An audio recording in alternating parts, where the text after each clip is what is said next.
Hello, everyone. Thank you. Oh, gracious. That's crazy. I feel like I'm in a movie. Okay. Is that better? Oh, gosh. All right, let's try it now. How about now? Better? Okay. Well, thank everyone for being here today. I certainly appreciate all of your presence and for braving whatever was going on downstairs to get up here. So thank you very, very much. And so this is my first meeting as Judiciary Juvenile Chair. And I just want to take a moment to remember Mandy Ballinger and the dedication she had to children in our state and her love of youth and the law and trying to make sure that we as a committee did everything possible to support the children in our state. So if you don't mind, if we could just have one moment of silence, please. Thank you. And today we are actually going to be talking about a bill for foster care. I believe Representative Gullett, Chairman Gullett, do you have that bill ready? Okay. And we're going to give everyone a moment because I think we've had some people come in just to make sure they've got the paperwork.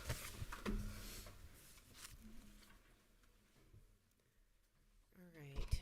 And Chairman Gullett, can you tell me your bill number and the LC number, please? Oh, hang on. Hang on. There we go. We there? It's HB 256. It's a substitute LC 481686S. All right.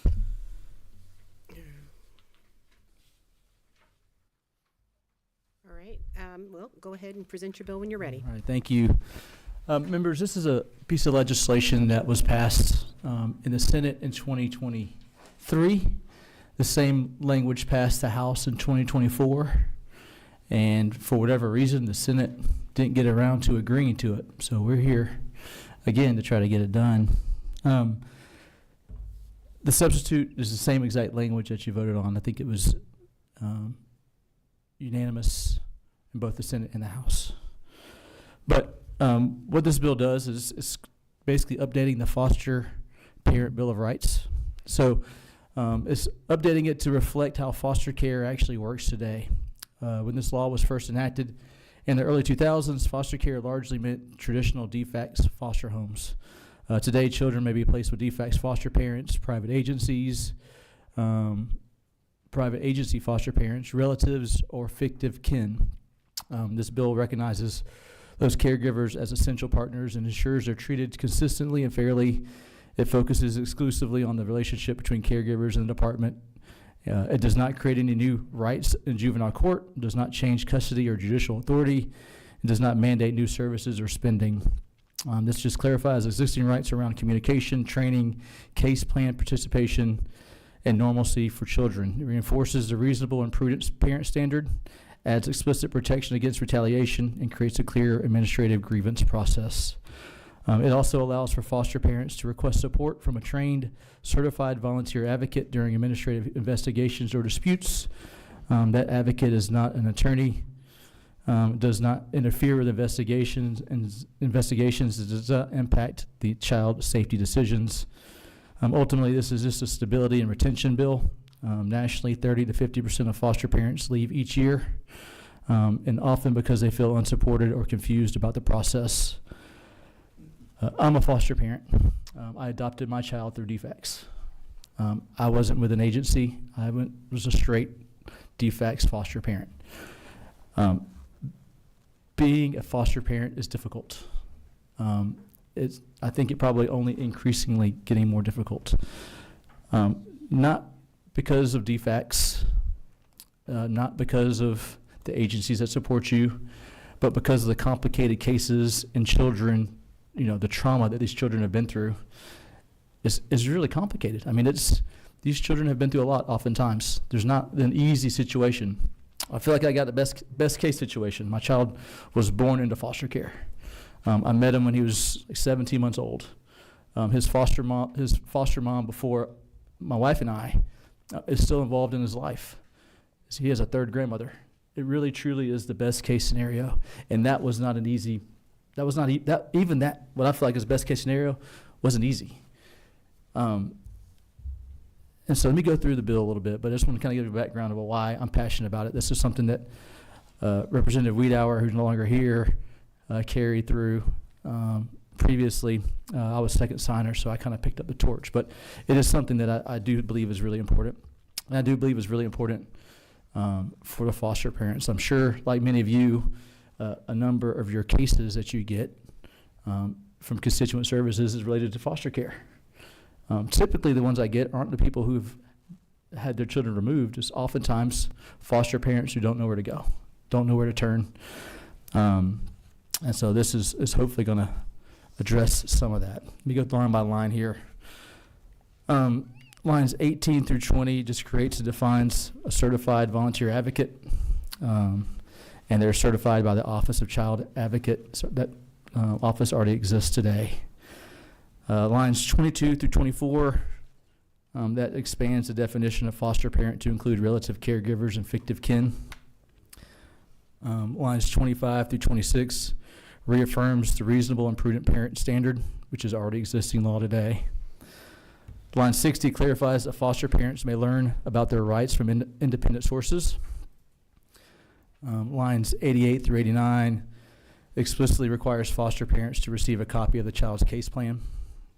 Lines 130 through 144 allows a certified volunteer advocate to support foster parents during investigations or disputes. Line 145 through 146, it adds explicit protection against retaliation for foster parents who file complaints. I will say in my casework, that probably is one of the biggest. They come to us because they don't know exactly where to go. They don't want to upset their caseworkers. Oftentimes, they don't want anything but help, and so that's often they whether there's retaliation or not. There's a feeling that it could be there, and I think that's what's important. Lines 147 through 148 clarifies that foster parents may retain an attorney at their own expense. And that's current law today too. It's just explicitly saying that. And line 157 through 160 requires DFACs to establish a formal administrative grievance and appeal process. That is a summary of the bill. We do have an amendment when we get to that I'd like to add to it, but I'll get to that when we get there. All right, thank you. And you did update also on line 176, the date, I think. Yes. So from what, if you were here in 2024, you voted on this on the House floor. If you're on this committee, you voted for it in this committee. I don't know how the committee vote turned out. I do on the House floor. There were 0 no's. The only thing that's changed in this version that you have today outside of our proposed amendment is the date. All right, thank you. We do have a few questions. Do you Sure. want to discuss the amendment first, or do you want to answer the questions? I'll do the will of the committee. You good to hear the amendment first, since the author of the bill is bringing the amendment? Okay. All right, thank you. And Legislative Council, you have a copy of this? Yes. All right, wonderful. All right, thank you. Go ahead. Sure. So the amendment, if this is drafted or is adopted by the committee, if you look at lines 130 through lines 138, this is just replacing that. And the gist of this is, if you read the original language that you've already voted on, says the rights to be provided a fair, timely, and impartial investigation of complaints concerning the foster parent's licensure. We don't license foster parents in the state of Georgia. And so this is really addressing that. The amendment is saying the right to be provided a fair, timely, and impartial investigation of complaints concerning the approval status of the foster parent's home. So your home is opened, but it's not licensed by the state. It's an approved home by the state. So that's what we're addressing here. So when it talks about licensure, that's really the changes related to that. That was brought to me by DFACs, and I appreciate their help on that. I got a little bit more specifically on that, because it's more than that one licensure change, but that's the intent of it. When we talk about licensing parameters, so decisions that affect licensing parameters, which is in the substitute, the amendment strikes that out and says the approval status of the foster home, again, because we don't license foster parents. And then you say review and the right of decisions concerning a licensing corrective action plan. We change that to say foster home corrective action plan. And then specifically explain and cited to the licensing foster home standards violated. We change that to, we strike out the licensing to say foster home standards violated.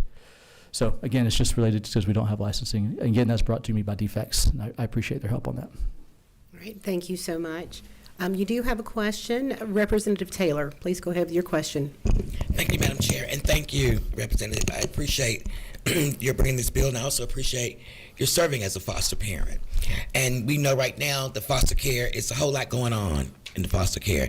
And I have been working in my district a lot with this because we're having a lot of concerns in trying to find foster parents, Sure. trying to keep them trained. And I've even been speaking most recently at their workshop that you have to go to every so often.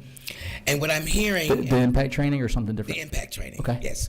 And so I'm hearing that you're dealing with the complaints against the foster care homes, but I'm hearing a lot of complaints from the natural parents, if you will, Sure. that are coming from outside, even with the youth that are disturbed, that are having some behavioral problems. I want to know, this bill does not address anything that provides some type of assistance for the foster care parents against these allegations that are coming from the outside. So this is the foster parents Bill of Rights. So if you're a foster parent, what I didn't understand is you're saying it's not the parents who had their child removed, it's the foster parents that you're referring to? No. I'm saying that a lot of times the parents will still have the right to see their children when they're in foster They care. do, that's right. So for a scenario, the child goes to visit the parents and tell the parents, well, the foster parent pinched me or she burned me with a lighter, Right. and then there's an investigation. Yes. And there's nothing that in this bill that actually kind of gives protection or guidance for the foster parents in that scenario. There is You're actually, saying- so it's related, when you have, yes, when there is a complaint against you, this bill does address that. It gives you an advocate to help you through the process. Is that the line 145? Is that what maybe I'm reading it wrong? The right to be free from retaliation or discrimination based upon the filing of any complaint. So no, against- that's a complaint as a foster parent. You complaining to DFACS about something DFACS did. Hey, DFACS, I didn't okay, get something I okay. needed. No, it's actually, give me a moment, I'm sorry. Good question. The-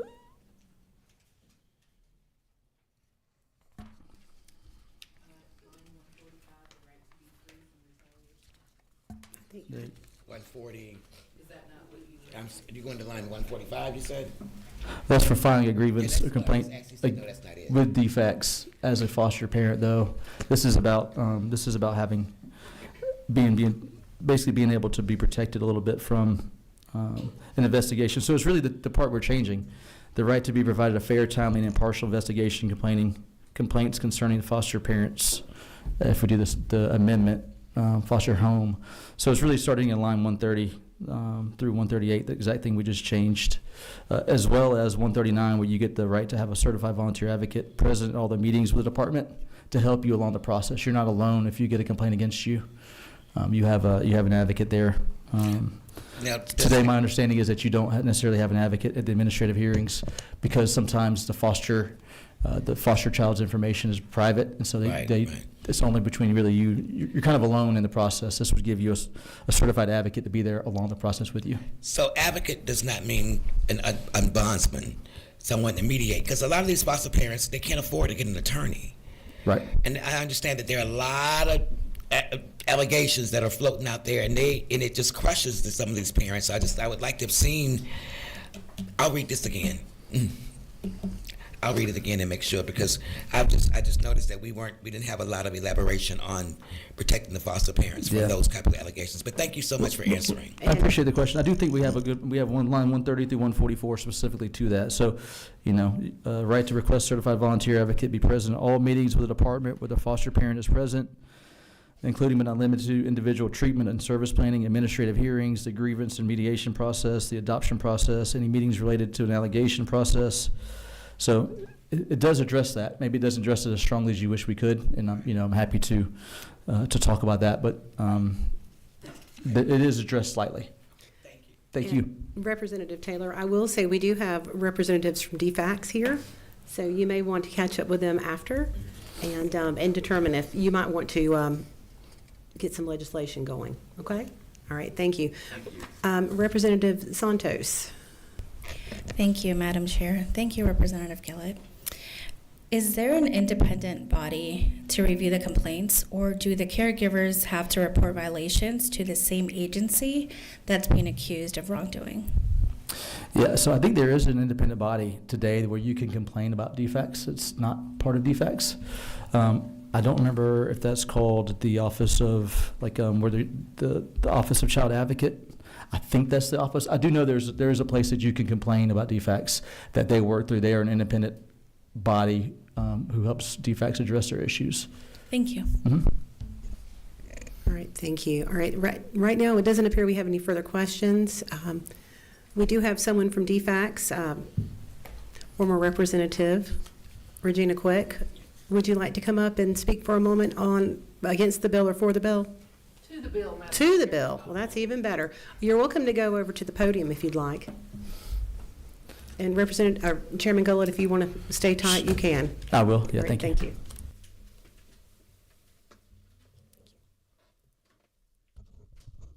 Thank you again, Madam Chair, and to Chairman Gullett.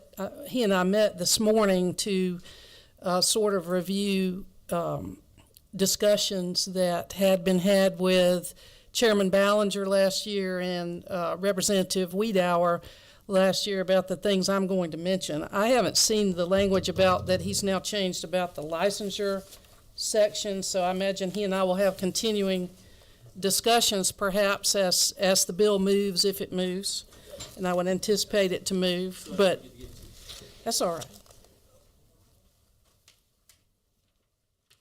And to those of you who haven't met, I am Regina Quick, and I serve as General Counsel and Deputy Commissioner at the Department of Human Services, which includes the Division of Family and Children's Services. I'll point out a couple of things about the bill. In Section 1, this provision in Section 1 is necessary because in Title 49 there are confidentiality provisions, meaning the information about child abuse and neglect is already not subject to open records request, but there's a separate confidentiality statute that provides some exceptions to the confidential nature of the information. And so there has to be a specific exception as is provided here in order for the agency to be able to share confidential information. And I point this out first because, one, it's in Section 1, but also if you look at page 6 on my version, lines 139 through 144, I would ask that you consider that if this certified volunteer advocate, if you anticipate and desire that the volunteer advocate be in meetings where confidential information is expected to be discussed or disclosed, that there may also need to be an exception for that advocate, as well as your new definition here that you're creating. And I'll get to the new definition here in just a moment. But that is just one thing that might frustrate your legislative intent in those meetings and in that information sharing posture. One of the things I discussed with Chairman Gullett this morning, and may or may not be why the bill didn't move to a vote before the committee last year, I don't know, but defining foster parent is risky. And he asked me this morning, how would you solve that? Told him I would try to think about that, but I really think what this bill seeks to do is to put foster placements, other foster placements who may not be classified as foster parents, to give them protection under this Bill of Rights. And so if he asked me that again this afternoon, I would say perhaps your definition should be foster placement and the wording foster placements. And that is especially critical because we do have foster parents protected under the State Tort Claims Act as employees of the state. And foster parent has a very specific meaning. Those are individuals who have been trained and recruited and are supervised by the department, by the state, or recruited and approved by us, or recruited by one of our child placing agencies, one of our contractors.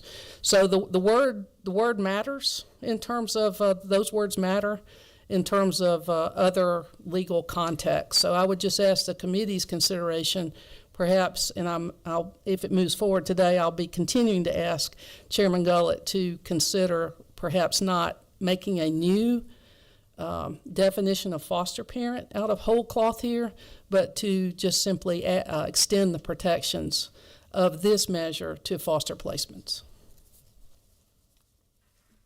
All right, thank you so much. Are you willing to answer a question? I believe we've got a representative that would like, a couple of representatives. that would Always like to ask. dangerous. Yes, ma'am. I Well, will. thank you for your willingness to venture out. All right, Chairman Workhauser.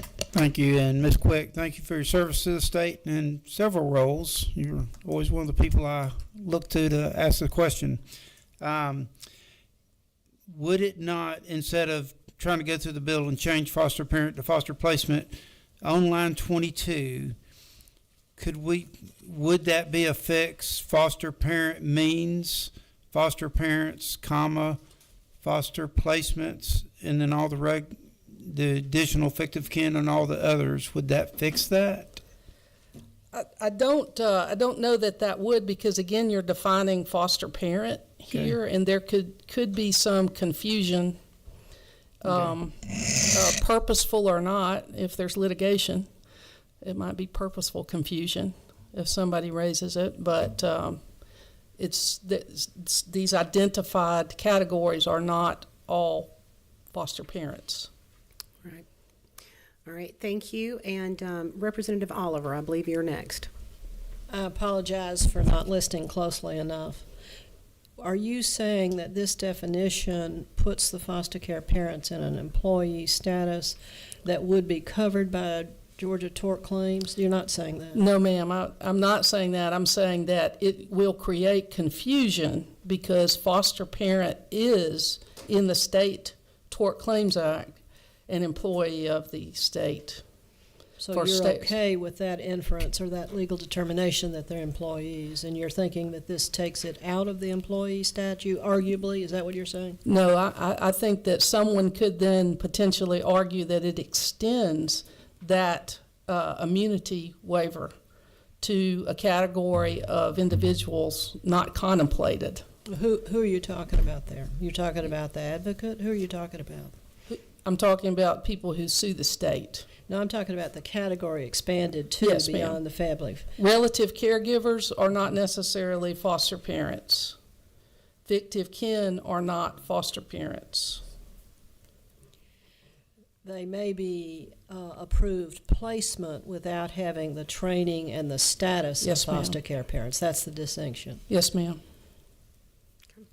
So you don't want relative caregivers to be covered by the Georgia Tort Claims Act. That's what your purpose is here. No, ma'am, I think that's already been in, let me just pull the statute for you. The foster care parent is covered by the tort claim, but you're suggesting the fictive kin or the relative caregiver is not? They are not in that statute. They are not in that statute. But it creates confusion when you start classifying and defining a foster parent in this way for someone who is not a foster parent. If I did not want a relative caregiver who is an unlicensed, hasn't gone to the training and is there, the relative caregiver is a value to our Yes, state and ma'am. to the child. Absolutely. So it's a high value. So we don't want to create any obstacle. Do you agree with me on that?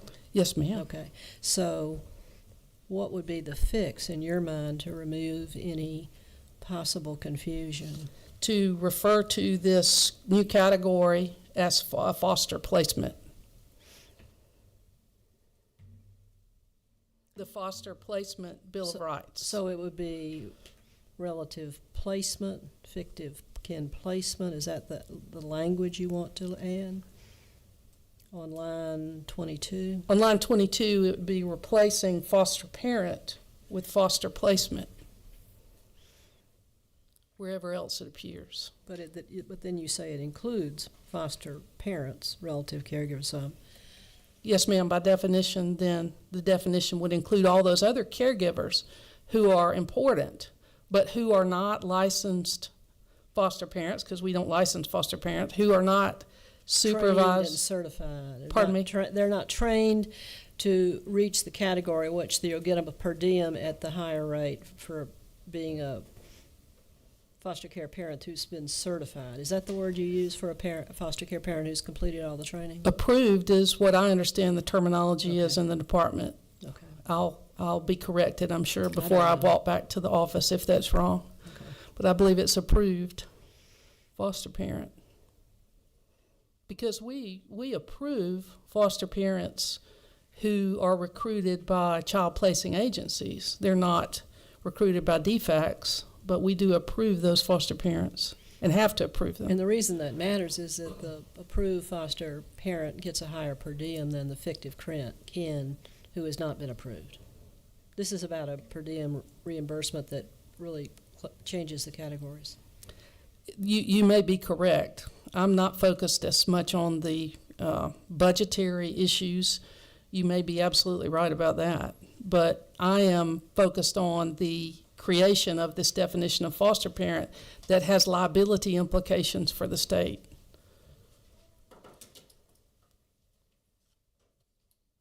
All right, thank you so much, Representative Oliver. We've got a few more questions, but I just want to pause there for just 1 second.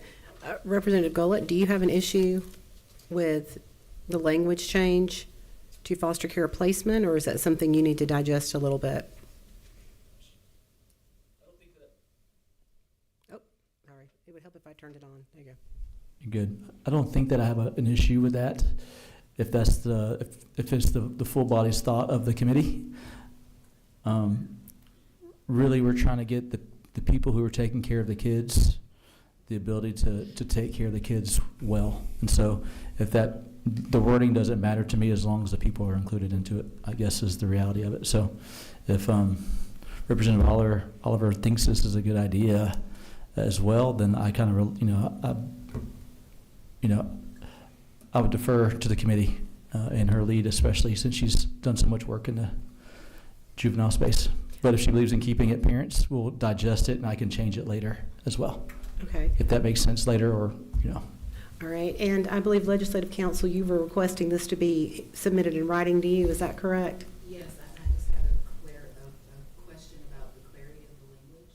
All right. I think I've got you on. Go ahead. Chairman and Ms. Quick, so is it that foster placement can encompass foster parents, relative caregivers, and fictive kin, but foster parents cannot be relative caregivers and fictive kin?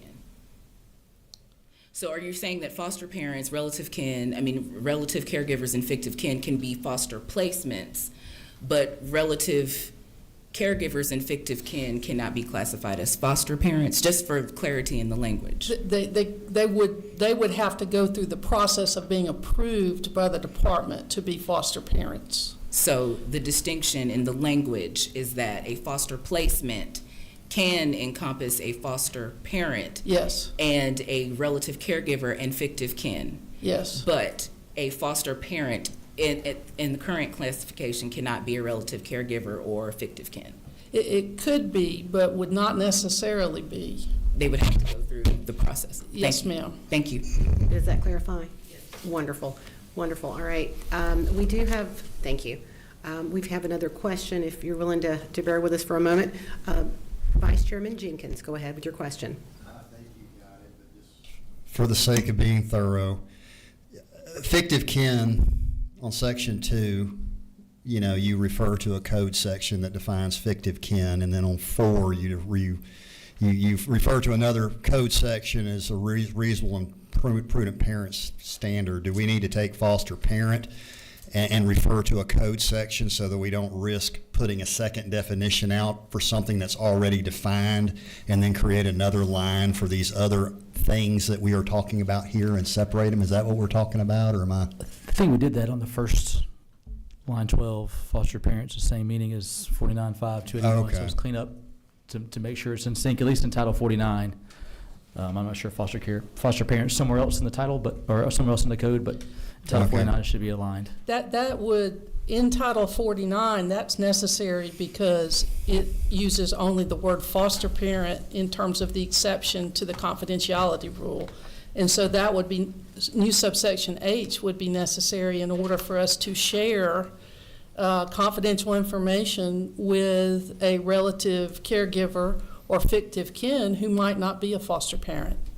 So that's the way that operates. All right, and Deputy Director, while we still have you up there, you mentioned the certified volunteer advocate being allowed to have access to potentially confidential information. Yes. Do you have any verbiage that would clarify this? I'll defer to Ms. Carter, but I think the verbiage would either be in addition to subsection H there, or a new subsection as well to that subsection you're utilizing in Title 49 in Section 1. All right. Do you have any questions, Legislative Council down there? Not at this time, okay. All right, Chairman Gullett, are you okay with that amendment? I am, yeah, I think that's a good amendment. All right, and that's why we all come to committee meetings, to perfect bills, right? That's right. All right, well, thank everyone for being here today for that. Would you, ready for a motion if someone would like to make one? Okay. Before we do that, just want to say I've got 9 kids and 2 of them are foster, so our entire family has experienced the roller coaster of foster kids coming, seeing them improved, and then seeing them go back into situations we know that are quite difficult. And then we experienced the joy of 2 of those. They decided to do the same route you did, to adopt, and they were not as fortunate as you. They were like 7 and 8 when they were adopted, so they're 3 years older and still dealing with that. So, with that said, I'd like to make a motion to pass. All right, we got a lot of, okay, this is great. We've got a motion and a second. Any discussion? All right, if there's not any discussion on the specific bill, we do have an amendment. Would someone like to make a motion regarding the amendment that's before us right now? I move that we accept the amendment LC 481686S. That's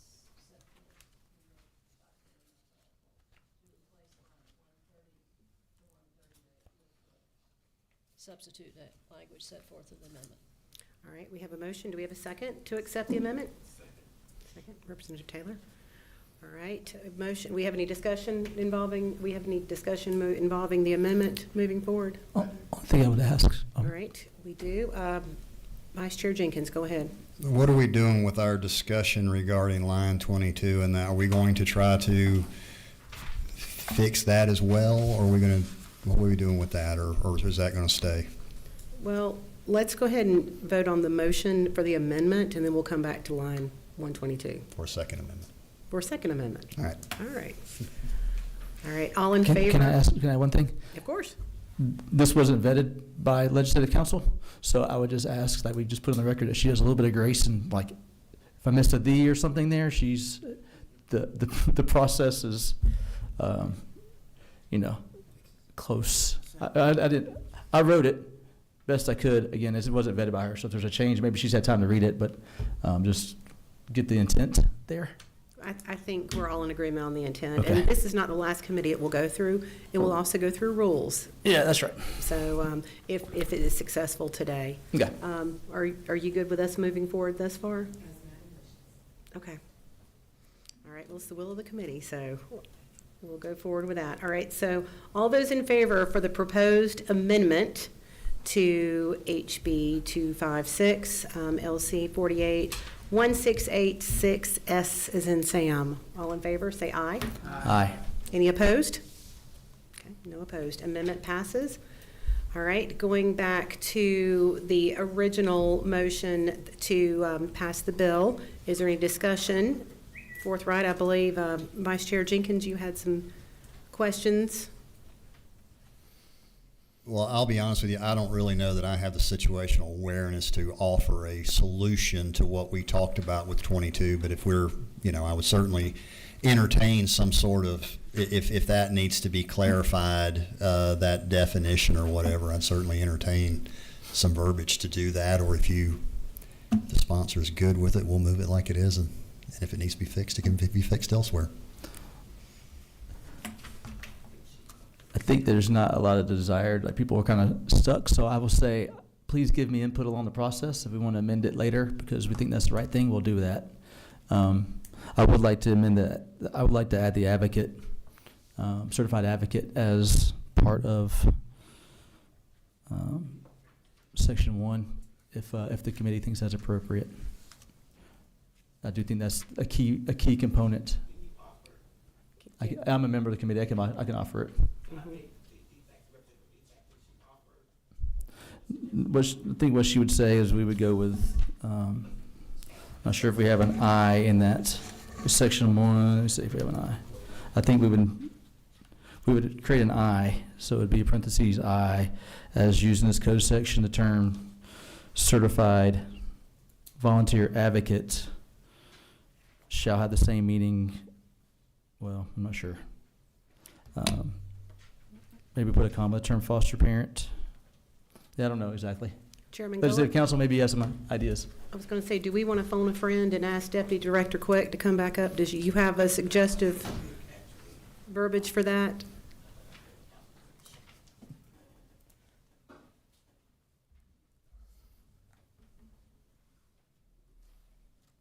I'm looking at Ms. Carter also on this, but you can't use the same verbiage because foster parent is already in that code section. That's why it's worded that way. You would have to add that the certified advocate has access, basically. You can't just clarify that the foster parent now means everyone there. So defer to Ms. Carter on the language of a subsection, or we can continue to work as it moves to rules, which probably Chairman Gullett hadn't heard the last of me in terms of trying to talk him into something. I don't have any amended language right now. I think I need a little time to massage the language to fit the intent of the author and the suggestions here. I'm not able to do that right now. Have a motion to pass, and we've really hammered a lot out today, but it sounds like we're possibly at a stopping point for Legislative Council to catch back up with all the changes that were made. Would you be willing to come back and present this bill again? Of course, yeah. All right, so I'm going to need a motion to table. Second. All right, we have a motion to table and a second. So thank you for being here today. I feel this was very productive. I certainly appreciate all of the input from the committee and Legislative Council, Deputy Director Quick, thank you, and of course, thank you, Chairman Gullett. We will take this measure up at our next meeting if it's available to discuss again, okay? Thank you so much. All right, thank you. Thank you for being here. Our meeting is adjourned. Yeah.